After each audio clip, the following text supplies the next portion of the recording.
we will call this meeting to order. We do have a quorum. Dr. Taylor, would you lead us in the pledge?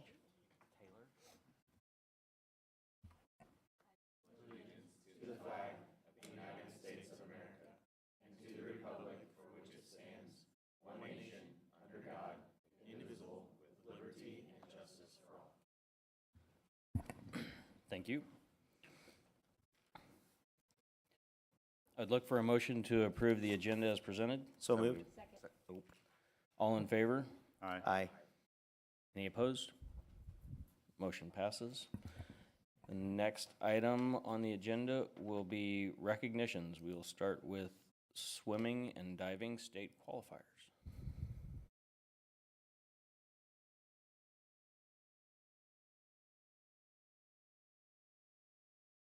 Haley and our boys swim and dive team.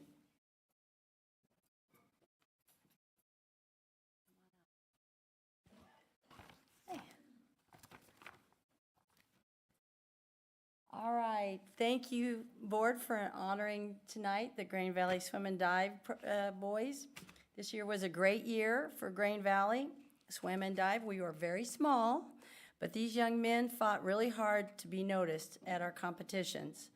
I've been blessed to work with such wonderful young men on this swim team. They really build each other up, they cheer each other on, and support each other, even when it doesn't go their way. I am proud of their leadership at the pool, at school, and in the community. My first athlete is Matt Ditzler. Matt, do you want them to come up here or face this way, that way? Okay, just come on up. Matt is a senior. I have known Matt for a while. He has swam and lettered all 4 years in high school. He swims over the summer to keep his swimming skills up. He is a versatile swimmer. He could do every stroke, which made him the team's IMer. He was always encouraging the younger swimmers, and this year he finished on the state relays. He is still exploring his options for what he's going to do after school. He is currently a team manager for the girls swim and dive team, and he is going to be missed. Thank you, Matt. My next athlete is Liam. Oh, want to go?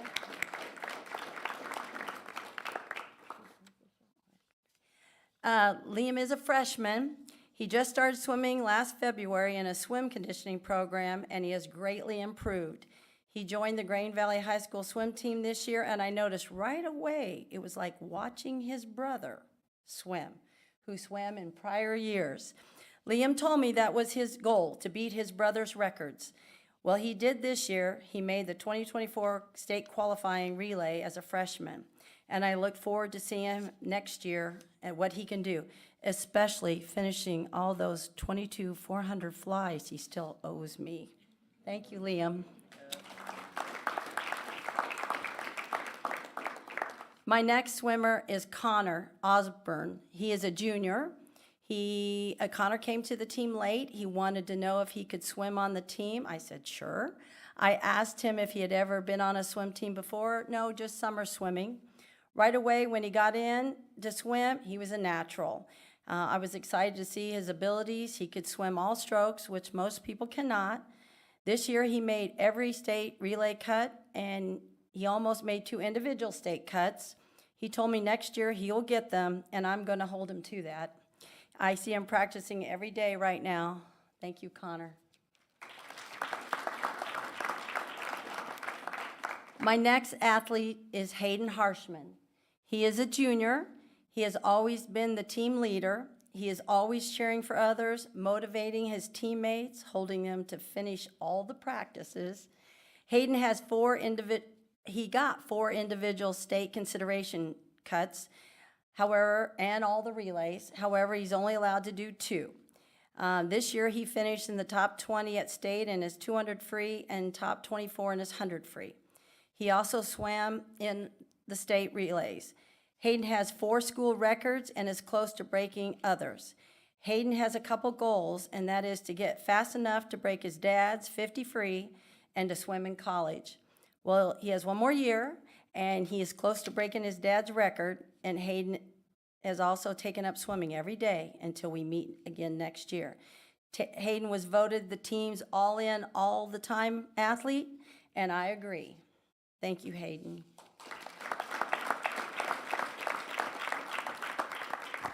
That's yours. The next athlete is Asa Kime. He was introduced to our team last year. One of my swimmers recruited him right off the track team. When he showed up for practice, I asked him if he had ever swam before. He said no. So I put him in a lane with an experienced swimmer so that a swimmer could help him. I had to step away from the pool for a minute. I came back, and Asa was swimming the fly. I was shocked. I said, "I thought you said you didn't know how to swim." He said, "I didn't. Hayden just showed me how to do it." I said, "That was great." All the lifeguards and all the other swimmers that were at the pool that day were green with envy. They were shocked that he just did it. They couldn't believe that he was so good the first day. The second day of practice, he asked me if he could try diving. That, too, was a show, for at the end of the day, he had every single dive. Asa last year placed 10th at state. He has only had 3 months of training, found a spot on the state team. This year, Asa got 3rd at state. An amazing job for someone who only had 6 months of diving experience. All the surrounding coaches and divers at state felt he should have gotten 2nd, but 3rd is still commendable. He also had a spot on all the relays, for Asa is also an amazing swimmer.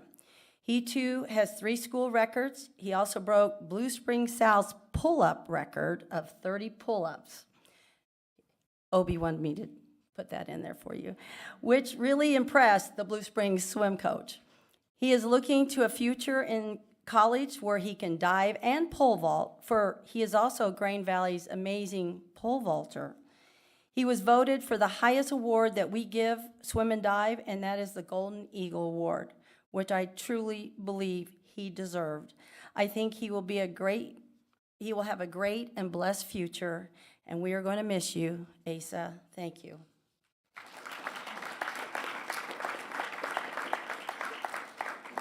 Last but not least is Gage Wright. Gage is a junior and has been diving since he was a freshman. You can find him at the pool almost every single day, all year long, practicing on a sport. He has qualified every year for state, and last year Gage finished 3rd in diving. He decided this year it was not good enough, and he decided to win it all. This year, Gage Wright is the 2024 Class 1 state diving champion. Yeah.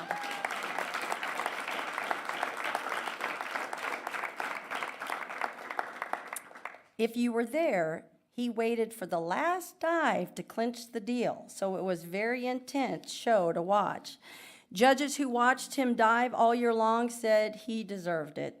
He also is a great swimmer, which he helped the swimmers qualify in the state relays.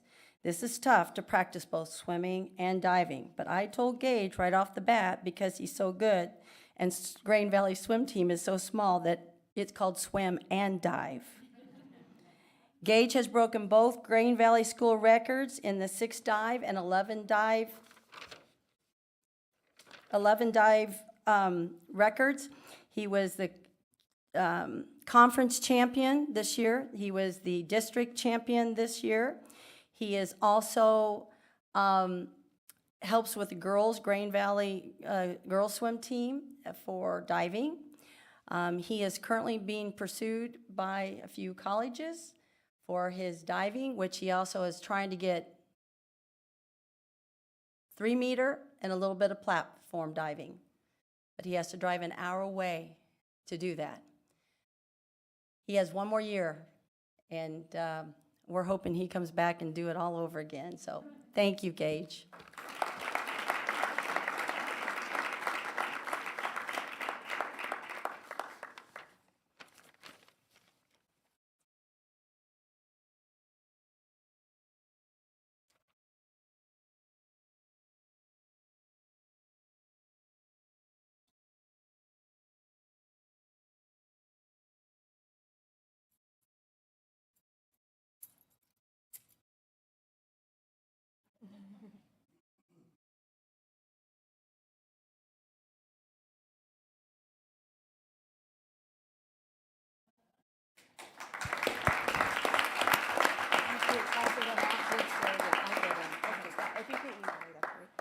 Thank you so much. Next up, we have our All-State Band recognitions.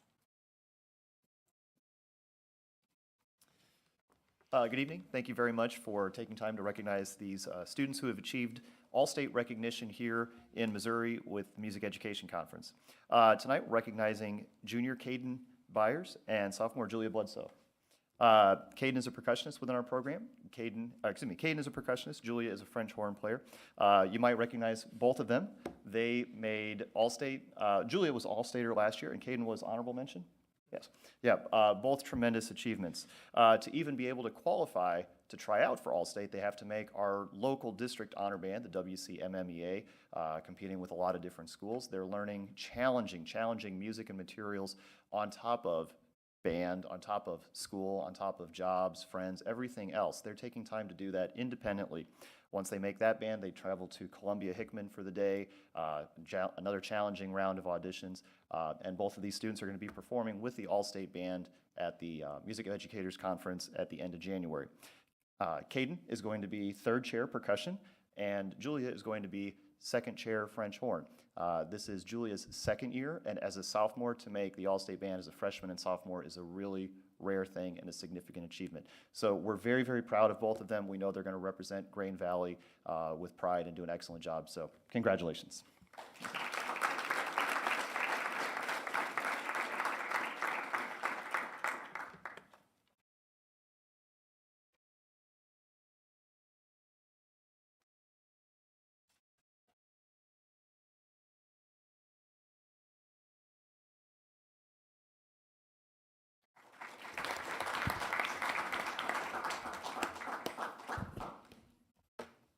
Very good. Congratulations again to all of our students and all the families that help get them to all the practices and the band and everything that you guys do. We appreciate everything you guys put into it as well. We will take a moment for all the students and families. If you want to take a moment to exit, you can. If you want to stay for the rest of the meeting, you're more than welcome to as well. Congratulations, everybody.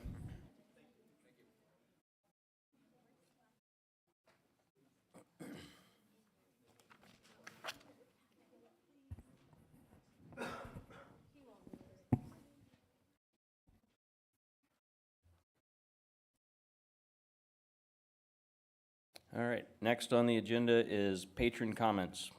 Any school district patron may present information to the board at this time. Presentations will be limited to no more than 5 minutes. The board will not take action on any issue not included on the published agenda. However, all comments will be taken into consideration by the Board of Education. Patrons are requested not to discuss individual faculty, staff, or students. Patrons are reminded that this is a public forum and comments relative to individuals could result in litigation. However, any patron may request to meet with the Board of Education in executive session. No response will be given by the board at this time. We did not have anybody sign up. Does anybody wish to make any comments? All right. That will take us to board reports. We will start with Valley Kids Program Evaluation.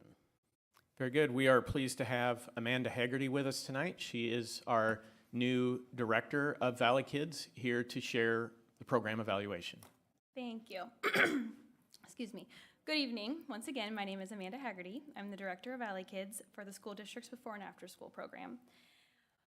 Before I took the director position in August of 2024, I was a site coordinator at Sniabar Elementary for 2 years. Since 2007, our program has been a cornerstone of support for families in our district, offering before school, after school, and full day services tailored to meet the needs of the students and parents in our program. At this time, I'd like to take a moment to introduce a few of our amazing site coordinators who make this program what it is today. Without their dedication and hard work, none of this would be possible. Ladies, if you don't mind standing. We have Elizabeth Bell from Matthews, who's been with Valley Kids for 5 years.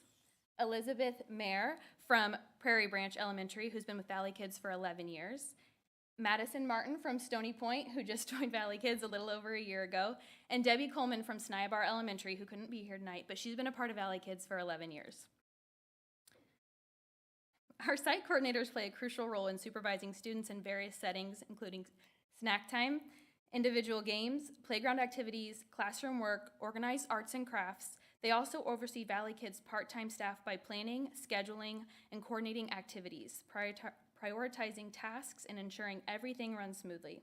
Most importantly, they build positive individual relationships with students and staff, fostering confidence and self-esteem. In addition to our site coordinators, we also have our part-time staff who assist in day-to-day operations as well. And I know I speak on behalf of myself and our site coordinators that we wouldn't be able to do it without them as well. Thank you, ladies.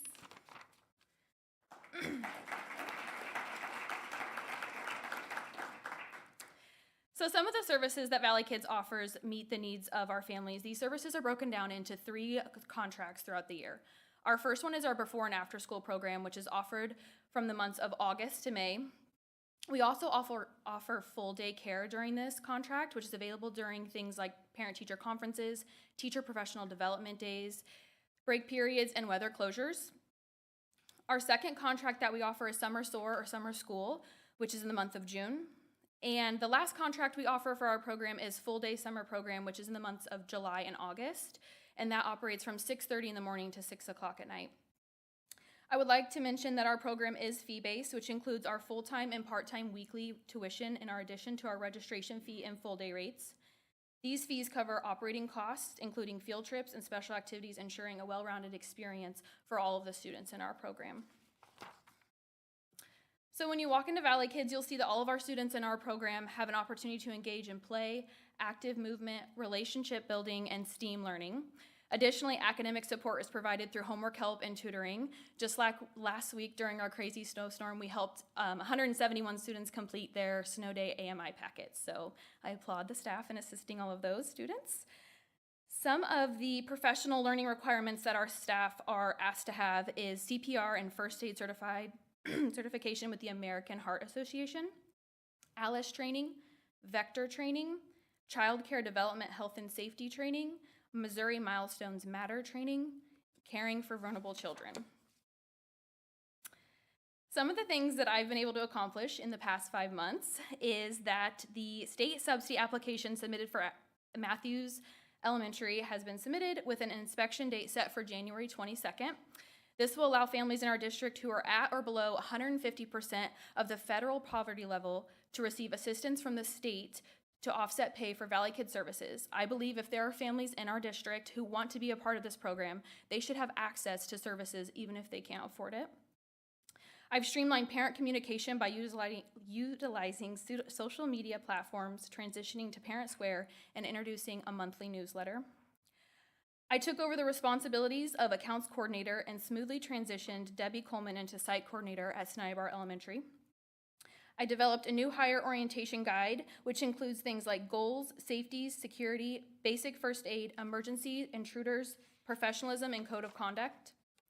I've optimized staffing schedules to be better aligned with the Missouri standard of 1 staff for every 16 children. I've reduced food expenses by submitting bid pricing through Gold Star Foods, which has projected to reduce our costs by approximately 30% for this year. Some of the goals I hope to achieve in my time as director is to achieve state subsidy certification for all 4 of our sites, expand enrollment across all of our sites, enhance staff training with broader professional development opportunities and district PD participation, increase Valley Kids awareness by integrating Valley Kids staff into school events and functions like Meet the Teacher, STEAM Night, parent-teacher conferences, and after-school events. This would help expand enrollment and get our staff more engaged and included with teachers, admins at their school. I would like to introduce larger, hands-on STEAM projects for students and deepen community engagement through staff and student participation in local community service projects. Valley Kids is more than a before and after school program. It's a partnership with our families, school, and community. Through continuous improvement and commitment to student development, we're shaping confident, socially connected, and curious learners who are ready to thrive. Thank you for allowing us to share our program with you tonight. We look forward to your support as we continue to work towards these goals and expand opportunities for the students and families we serve. I'd like to take this time to answer any questions you may have. All right, thank you. Any board members have questions? What does it take after your site visit for Matthews to get qualified for that?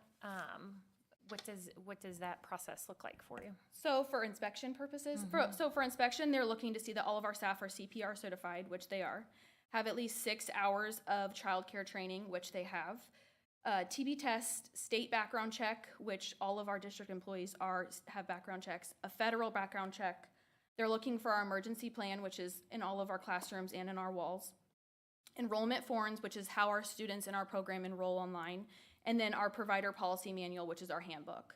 When they arrive, they'll do a walkthrough of any areas the kids use and oversee kids in our care for a brief amount of time. Being a school district, I don't see that we'll have any issues, but if they find anything, we have 90 days to correct anything, so. And how come you have to do one building at a time? So I chose to do Matthews first because I believe they have the highest number of students who can benefit from this. It's not necessarily that we have to, I just feel like this will give us a better idea of the total increased enrollment. I'm not sure how many kids will utilize state subsidies. This will help me work out kinks with billing and attendance as well as staffing. Thank you. All right, any other questions?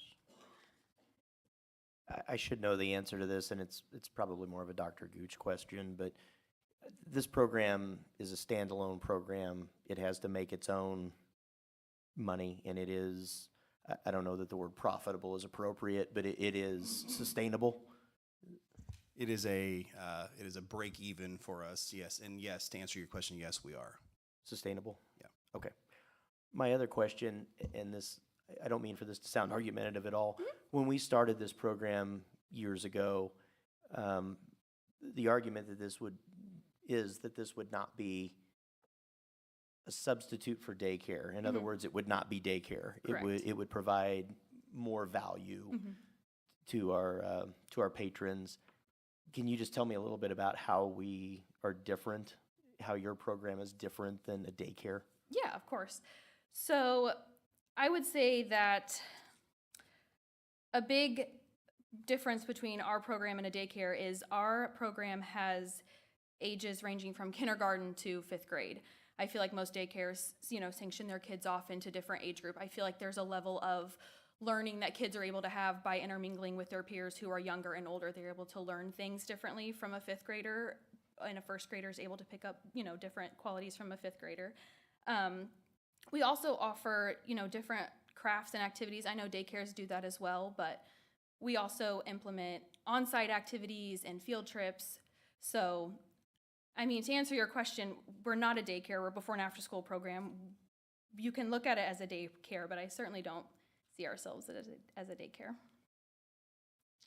Okay, thank you. So, in your evaluation packet you put together, you have 25%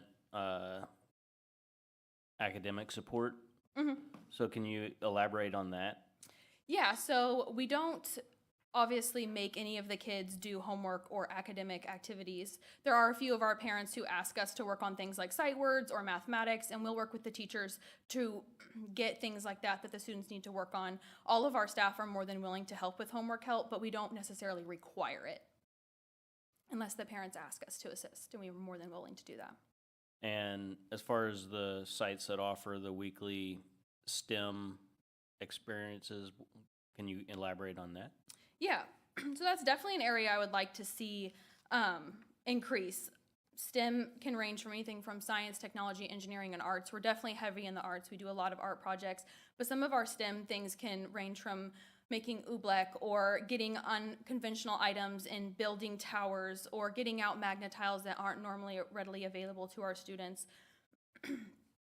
Things like that. Would that be different than probably a lot of the daycares around town? Yeah, I don't know. I don't know what the daycares do in their programs, but Go ahead. It's a different train of thought here. No, you're good. You may have mentioned this, so forgive me if you brought Yeah, it you're up. fine. We have 102 children at Prairie Branch. The rest are in the 60s. What is capacity?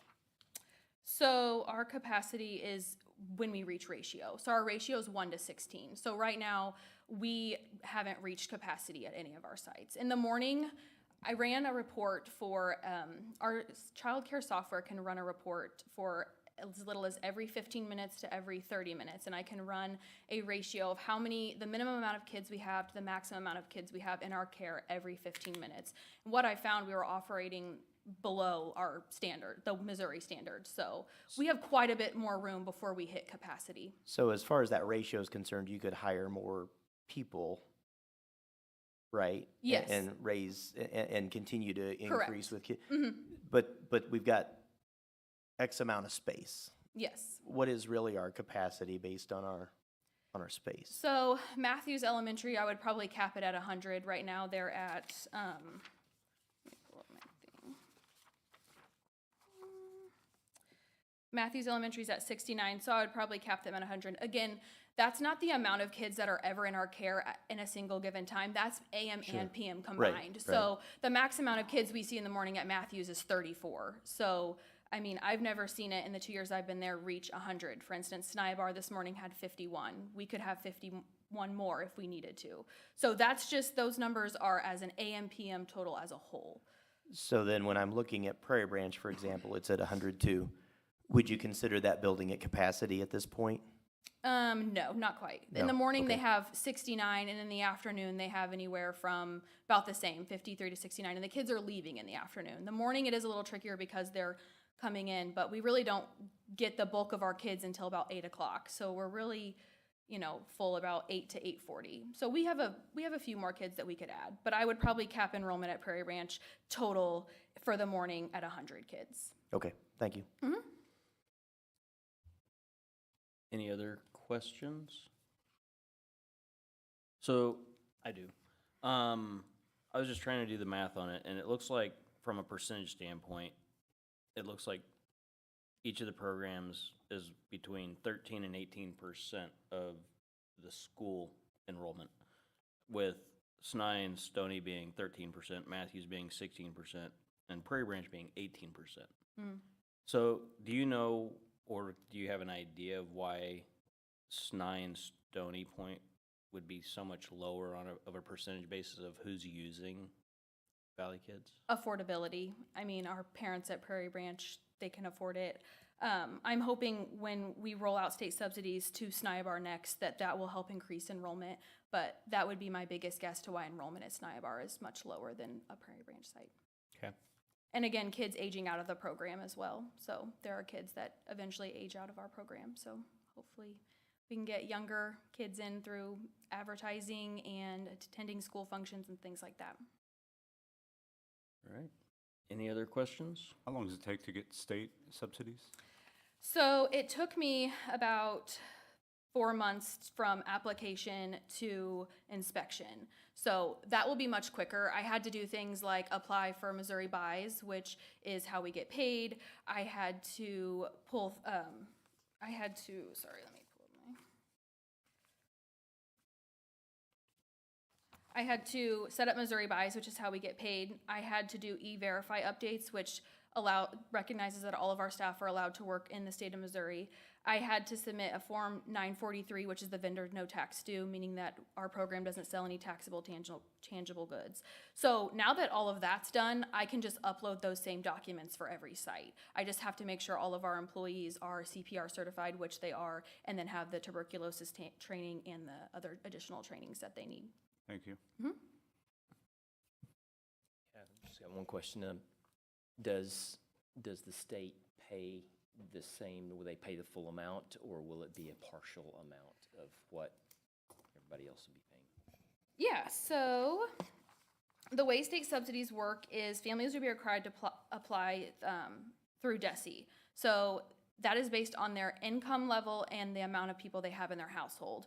Once they apply through DESE, they'll receive an award letter, which they will supply us. That will tell us the copay, which is the total cost of care that the state of Missouri is willing to pay, and the sliding fee, which is the portion of child care payment that the family is responsible for paying. So I really don't know what each family will be responsible for paying, but essentially we have our base rate. The state will give them an allotable amount that they will supplement with, and it is up to the family to either make up the cost, make up the difference, or it'll be essentially paid for entirely by the state of Missouri.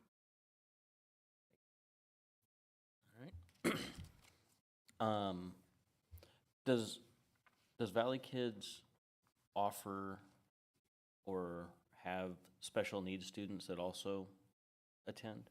Yes, we do. Snibar, we currently have 3 life skill students in our program, and they are doing great.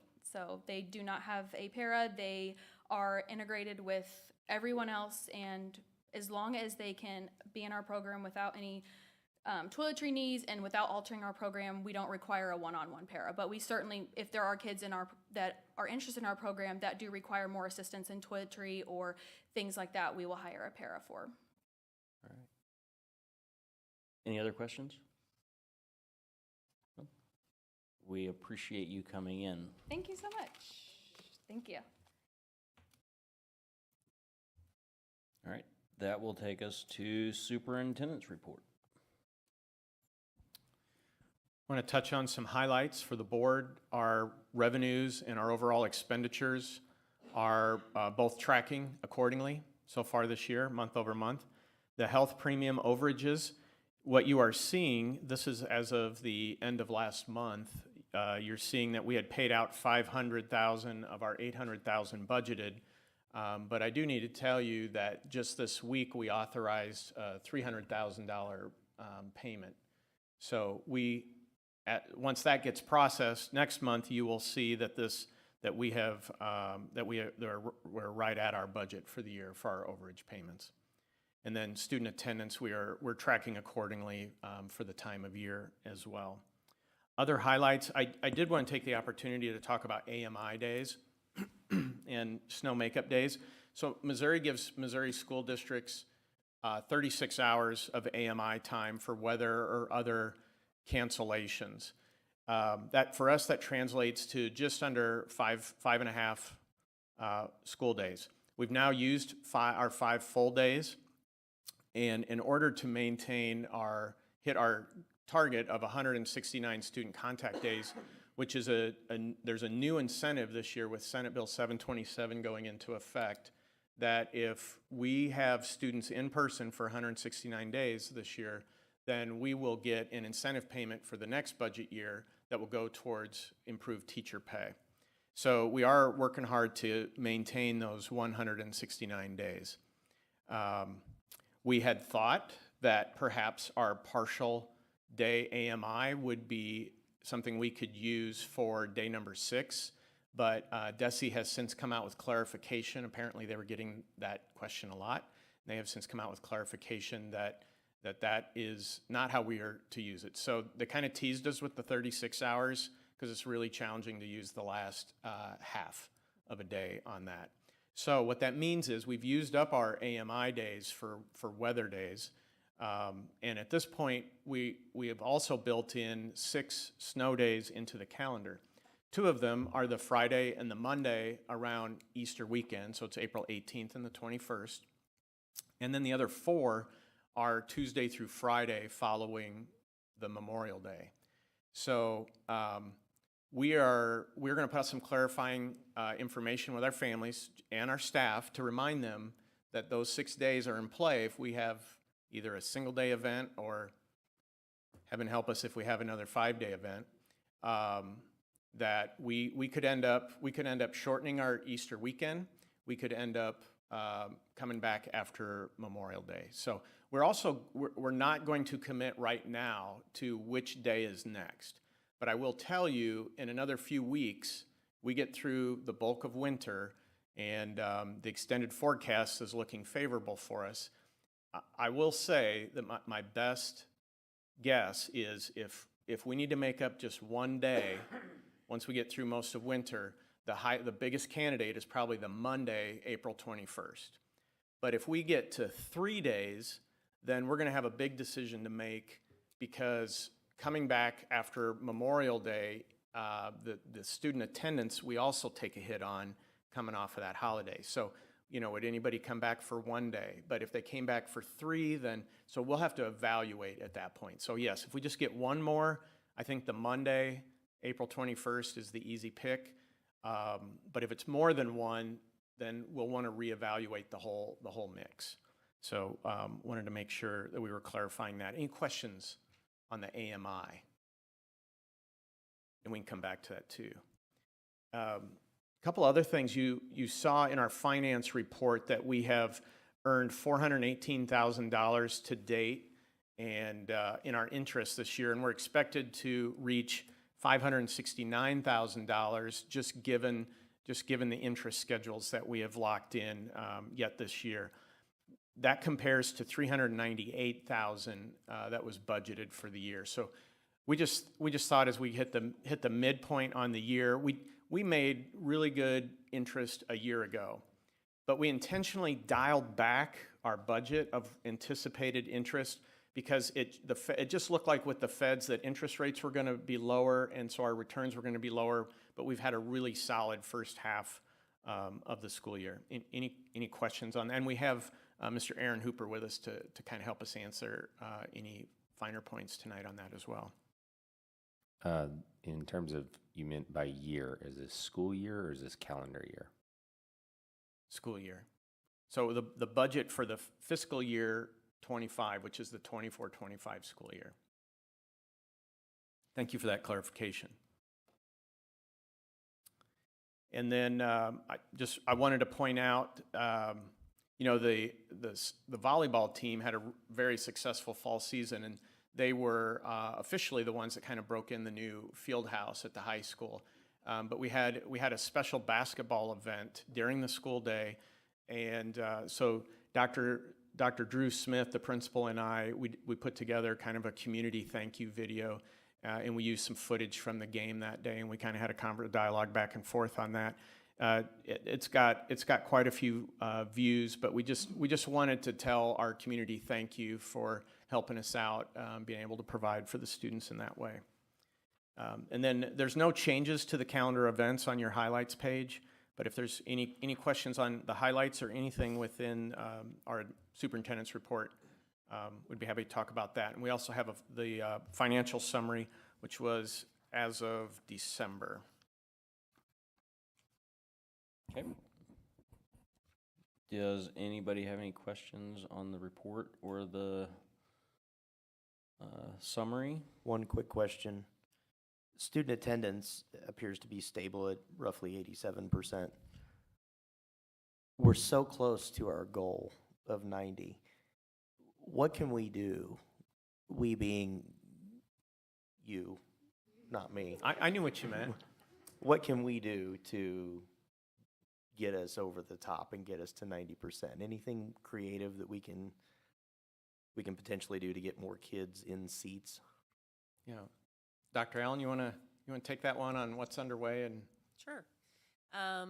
Obviously, we go to do some campaigning, just kind of notifying parents of just what an impact that has. But we do that typically every year. We're trying to do it a little more regularly this year. But I'd say the biggest intervention that we're doing this year is we have access to a new data dashboard that's part of PowerSchool. We had to pay for that component.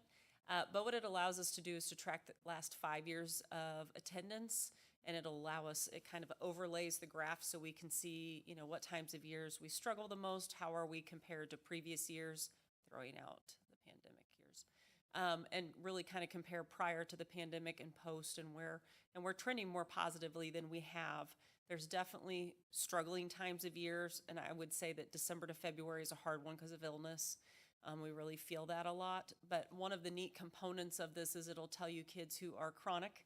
So, those kids that you have attendance plans, and our admin teams along with our counselors have been working really hard to meet with those students and those families on attendance plans. And we do that a lot year over year. But what the other feature is with this is it'll give you an almost at-risk category. So any day of any week, you can pull this up and kind of see those kids who are teetering. They're not where we want them to be. They're not quite chronic yet, but let's see if we can intervene a little earlier. So I'd say that's a new strategy that we're trying, being very intentional with meeting with those students and those families to try to partner with them and come up with what's the barrier and how can we help overcome it. Do you see a concentration in specific buildings or specific grade levels? In other words, is this a high school issue or is this an elementary school issue, or there's no real trend there? It definitely gets harder the older the kids get, but there's a lot more to motivate them with also when they're older, and they have a lot more control over it because they can ride with friends or drive themselves, whereas at elementary you're kind of at the mercy of parents. So it falls, those attendance plans fall a lot more on the parents the younger that they are. We definitely, this does break down by building, and each building has their own individual challenges. And the principals are really great about sharing incoming students as they transition from one building to another to make sure those plans continue and those conversations continue. But definitely the older the kids get, the more difficult it becomes, even though the stakes are. But I do know what efforts that they put in. Our counselors, I had my own child sick for 3 days, and he got called to the counselor's office when he came back, because anytime they miss more than a few days, they call him up to see what's going on and check in with the students. So they definitely have a procedure and protocol that they're working very hard on to try to intervene early. Thank you. Yeah. I have a follow-up question for that. So when we look at the report and it says year-to-date attendance for each of those schools, those are obviously higher than our cumulative, like all of them are higher than our cumulative. Can you explain the discrepancy there, or what are they measuring different metrics, or what that is? So I think that what we have on our dashboard is proportional, and the year-to-date is not proportional. So it's just how many students are in attendance each day. The proportional takes into consideration students who are part-time, and their attendance gets weighted. So any students who have partial enrollment or are just, miss a block a day, or it's how close they are to 90% of the students there 90% of the time. So year-to-date's always going to be higher than our proportional attendance. The reason on the dashboard we put proportional is that is how we're measured by MSIP. That's how we're assigned points. So it's a harder goal to reach than year-to-date. Gotcha. And then do we know that, or I would assume, like, our attendance record keeping is done with Fidelity? So, like, if a kid came in late, we're only getting dinged for the first hour versus the rest of them, and any catches like that? Like, so we're just trying to think of, like, how do we move the needle? But if there's a practice that maybe we aren't doing all the way, I don't know. Yeah, I do. I lean on Dr. Wright quite a bit in student services, because she'll run a lot of reports to make sure. I'll give you an example. A student might transfer out, but we not get a request for records, and after so many days, we're allowed to drop that student. Yeah. So just keeping an eye on that to make sure they get dropped, that there's follow-up, so there is a lot of, sounds kind of lame, but like reports run Right. to make sure we're cleaning up, and we don't have any students who are just not attending for lengths of time. That's important for truancy and all sorts of other reasons, and dropout rates and things. But I would say that our attendance secretaries are very vigilant. It's a little simpler at the elementary, where you're here all day or you're not, versus tracking that minute by minute in secondary. But we have somebody dedicated to that, and they're very skilled and have a lot of skills with Power School, and they're just constantly running reports to make sure we don't have any of those gaps. So Thanks. So with the adjusted target that I see there, and then our overall goal for attendance, like I know our goal for the district's 90, but what's the goal for like that benefit, with the extra days and low attendance, like what's the goal? So 90% is the state's goal to get us our full number of points with MSIP, and we typically fall just short of that, which just gets us 7 of the 10 points. So, our goal would be really to get all of the points. That's where we'd love to sit. And we have that goal, and like I said, our teams are working really hard to get as close as we possibly can. But it's a hard one. It's a hard goal. Are we losing any funding because of not being able to reach that threshold of 90%? Not due to the threshold, but our ADA is tied to student attendance. So there isn't necessarily a dollar amount tied to the 90%, but just our overall calculation with our ADA would have an impact. We just don't know what that number is or has been in the past? If we've fallen short in the past, do we know roughly what percentage of budget we're losing because of that? If we were at 90, then where we ended at, say, 87.2. Turning to Mr. Hooper for that one. Money guy. We'd have to take the foundation formula from the state and basically change our weighted ADA to 90, and then do a little math there. So we could let you know. Yeah, that'd be awesome. Yeah. Thank you. Yeah, it's definitely a calculation that we can make. It would just take a few minutes to run. Okay. Some Yeah, no, thank you. Okay. Any other questions? Dr. Gooch, I'm going to sound like a broken record, but lunch debt, how's that looking? I know it's up about 14,000 from November. Yeah. Yep. It's up. We are going to quickly approach the springtime where we're going to have another opportunity to have an event that's going to be quite popular, at least with our secondary students, to be able to attend. So that's how we were able to get back a large portion last fall, is when it was parking passes and homecoming tickets. And now that we made that big swing, and then now that we're slowly starting to climb ourselves back up, we're getting ready to approach new drivers in the springtime, but also prom tickets, things like that. So I could see us, even though we're steadily going back up, I do feel confident that we'll have another swing the other direction coming up, and then again, just trying to come up with other creative ways to try to reduce that. But we do have another push that's possible in the coming months.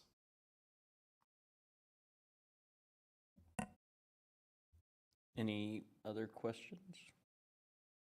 Okay. I do. As soon as I can effort it here. My iPad crashed. So, special education. I'm looking at the numbers. IEPs, 504s for right now, January 25, we're at 959. Looking at January of 24, we were at 883. And of 23, we were 837. So between 23 and 24, it went up 46. Between 24, 25, it went up 76. Is there something that we're looking at for forecasting for how we're going to be next year? Just trying to make sure that we're doing the right things and being prepared. Do you want to take that one, Dr. Allen? Well, probably also involved. Dr. Schonk begins this process very early in the year, and of course then continues to update the forecast as it goes. But do you want to speak to that a little bit, Dr. Schonk?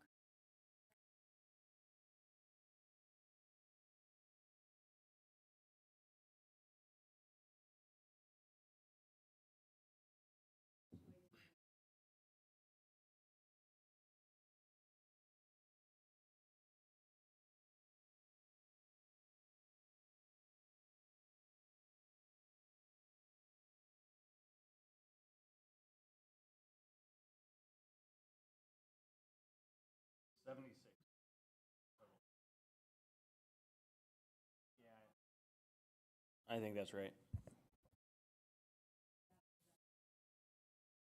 Is it because 504s are easier to qualify for, or?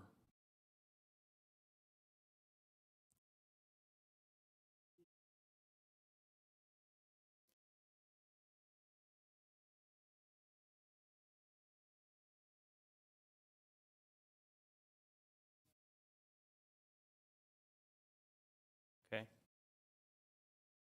All right. But it is something that we're forecasting and tracking and trying to stay ahead of. Yeah. She does an amazing job of per building, breaking down where we are, where she predicts that we will be if every student stays in district and moves, how many teachers we would need based on, paras that are required, and starts making recommendations for FTEs, and then we just continue to update that until we have to make that final list coming in a month or so and say, okay, here's what we think we need, and here's our highest priorities. So, And then I was looking at the early childhood side of it. It looked like between January and January, I was only able to pull up 24 and 25 there. It looks like the numbers for early childhood pretty much stay the same. Is that because we're pretty much at capacity there?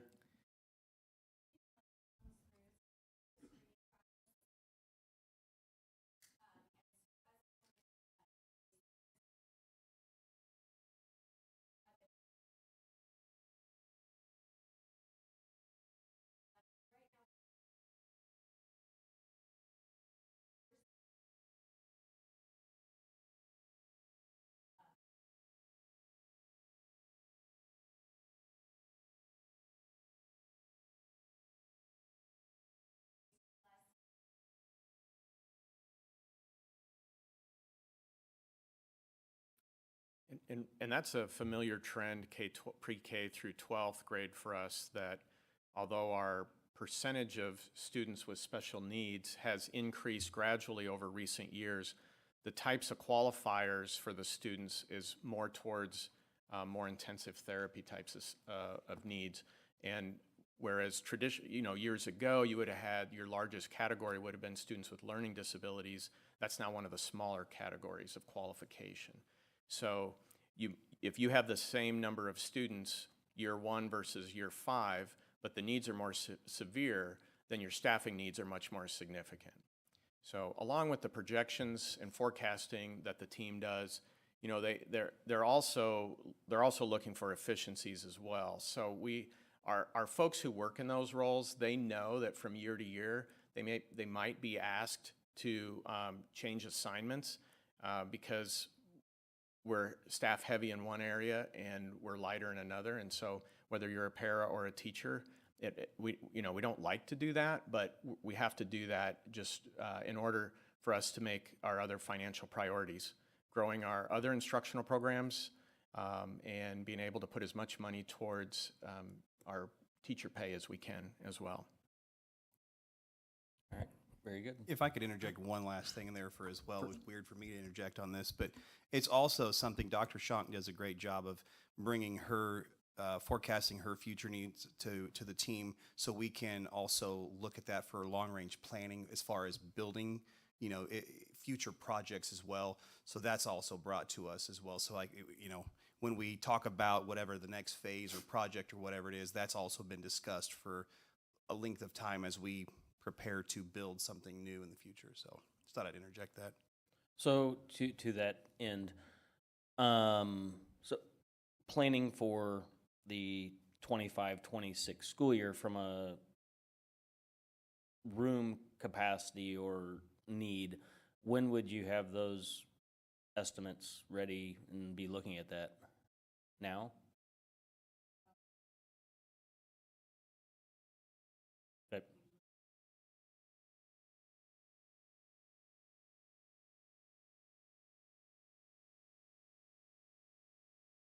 Okay. Very good. Thank you. Any other questions? All right. That will take us to new business. The budget planning process for the 25-26 budget. Yeah, we want to bring the calendar before the board, just kind of review the timeline between now and June when we will ultimately be approving the budget for next school year. So in October, we started generating potential programming needs and personnel needs for next school year.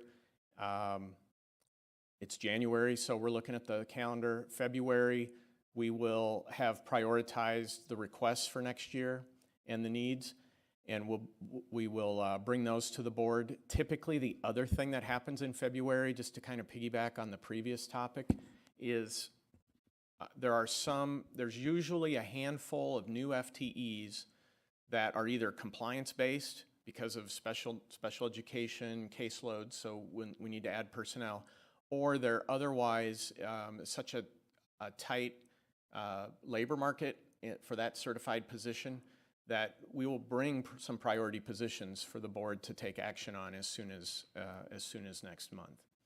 And then by March, we are feeling much better about what our revenue projections are going to look like. So that's kind of our first look at possible revenue projections.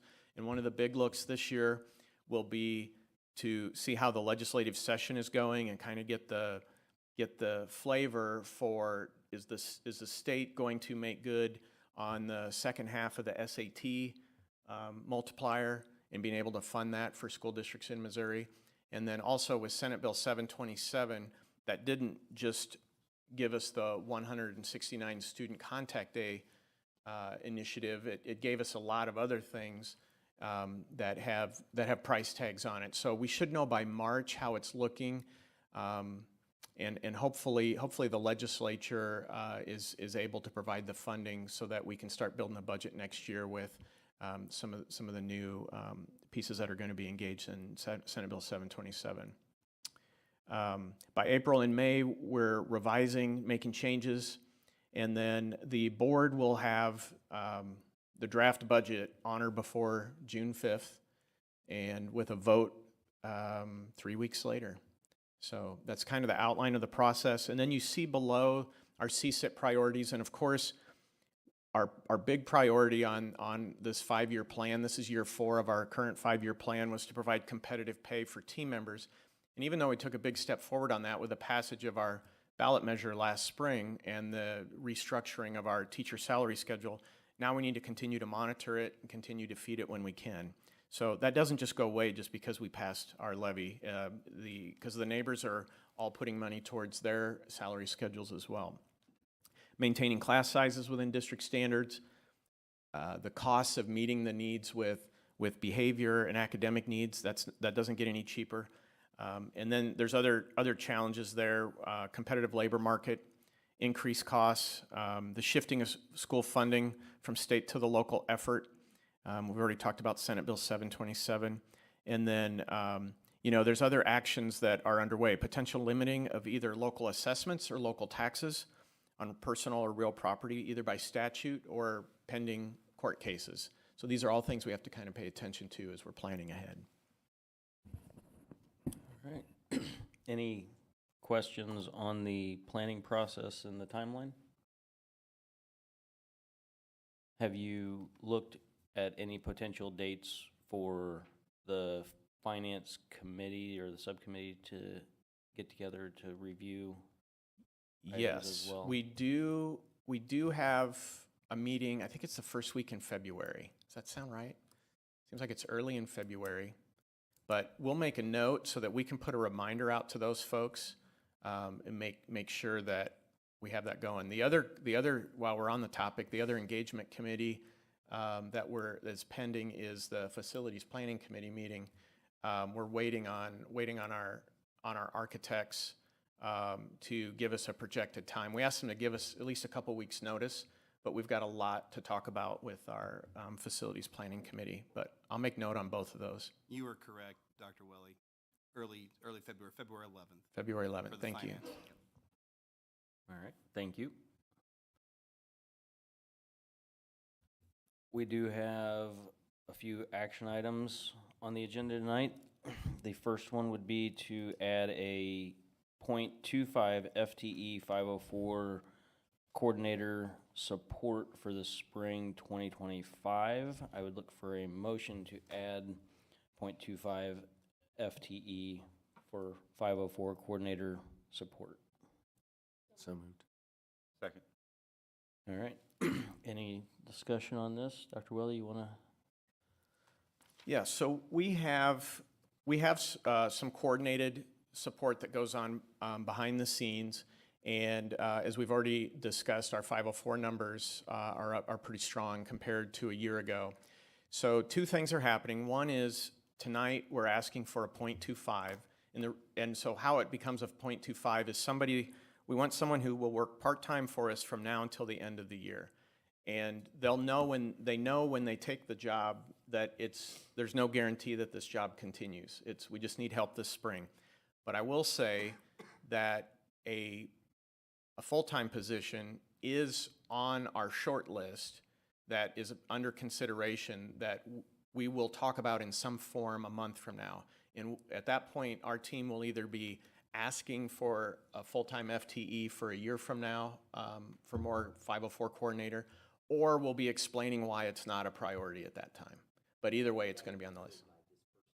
It would not, that's a very good question, would not necessarily be filled by this person. So, because what we want to do with your authorization tonight, we would like to fill this position now.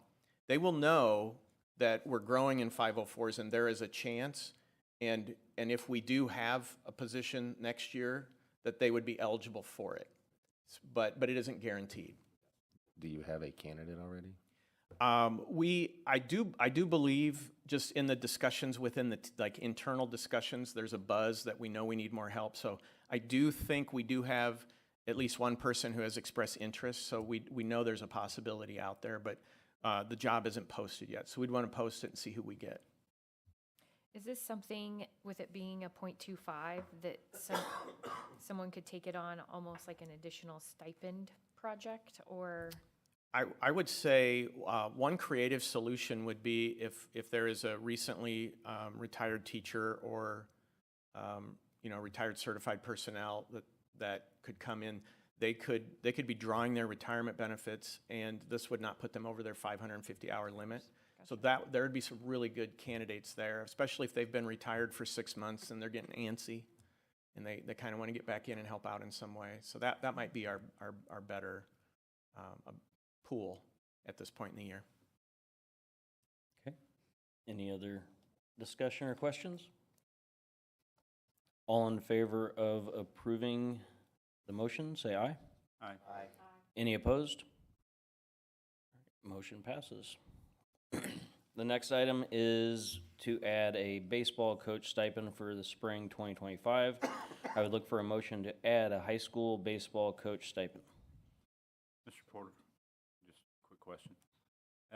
Do we currently have a stipend for baseball coaches, or is this increasing the stipend? We Do know? have, This is for an additional An coach. additional One stipend, more okay. coach. Okay, thank you. So moved. Second. now any discussion or questions? My bad. Okay. My bad. You have any? What this would do for us, we currently, so last season we had a varsity team, a JV, and a freshman. Did I get that right? Yeah. And freshman C team, okay. And this adds with one more coach, we can add a fourth team. And with the growing interest, and I will say growing talent, this will allow us to have 4 full teams: varsity, JV, C team, and a freshman team that are distinct from each other. Many of the schools that we compete against already do this, so we're not worried too much about being able to compete. What this really does is it minimizes mitigates the number of cuts that we'll have at the high school level for baseball. And then presumably this would stay on the list, and in the fall, when we bring our comprehensive list of coaching stipends to you, this one will still be on the list at that point.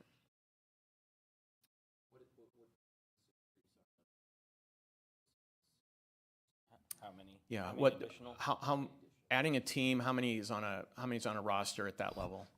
Approximately 15, anywhere from 12 to 15. This is our largest cut of all of the sports that we have. And so so we would monitor the remaining cut sports that we have, and anytime we feel like it's grown to a capacity where it's time to open this up to additional sports, we would bring an evaluation of that back to you. But this is our largest cut, and so this would allow for, again, approximately 15 more athletes an opportunity to play. So when you say this is your largest cut, is this your largest cut sport for high school or district overall? I'm just pulling this back to the whole conversation about middle school Yeah, sports. I would say that for high school, I'd have to really look hard at the middle school number, but I know it's for high school. Okay. There are, give or take, between the 3 teams that we have roughly approximately 40 to 45 athletes on the 3 teams. And last year there was almost 100 students that would come out for this. It's a very popular sport. So we had, over 50 students that were cut, and a lot of them are excellent athletes. That this just gives them an opportunity to, they didn't quite make the cut, an opportunity to have another option, and then progress and move on and make the team the following year or years. Okay, any other questions? All in favor of approving the motion, say aye.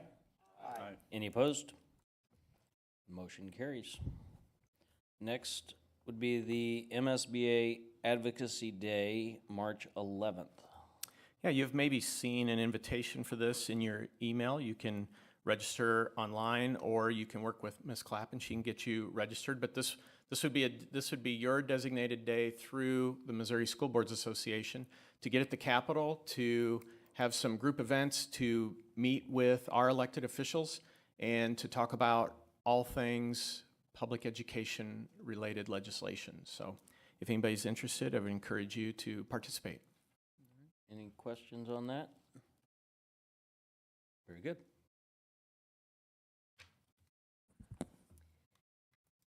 I make a motion to adjourn and to go into executive session as authorized by the provisions of section 610.021, numbers 1, 2, 3, and 13 of the revised statutes of Missouri. All right. Ms. Schwartz? Yes. Mr. Scully? Yes. Mr. English? Yes. Dr. Taylor? Mr. Williams? Mr. Pollard? Yes. I'm a yes. Thank you for coming. We appreciate it. This is Kathy.